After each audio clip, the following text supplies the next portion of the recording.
യു.എസിൽ വീണ്ടും വിമാന ദുരന്തം. ദക്ഷിണ അരിസോണയിൽ 2 ചെറുവിമാനങ്ങൾ കൂട്ടിയിടിച്ചുണ്ടായ അപകടത്തിൽ 2 മരണം.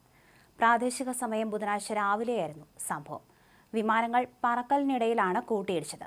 അപകടത്തെക്കുറിച്ച് അന്വേഷണം ആരംഭിച്ചെന്ന് ദേശീയ ഗതാഗത സുരക്ഷാ ബോർഡ് അറിയിച്ചു.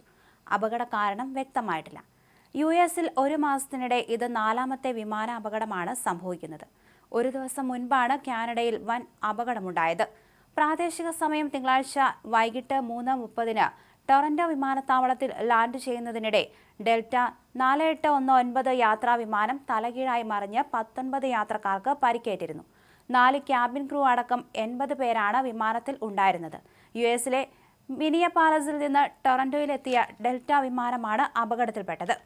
കഴിഞ്ഞ ആഴ്ച അരിസോണയിൽ ഗായകൻ വിൻസ് നീലിന്റെ ഉടമസ്ഥതയിലുള്ള ഒരു സ്വകാര്യ ജെറ്റ് റൺവേയിൽ നിന്ന് തെന്നി മാറി ബിസിനസ് ജെറ്റുമായി കൂട്ടിയിടിച്ച് ഒരു പൈലറ്റ് മരിച്ചിരുന്നു.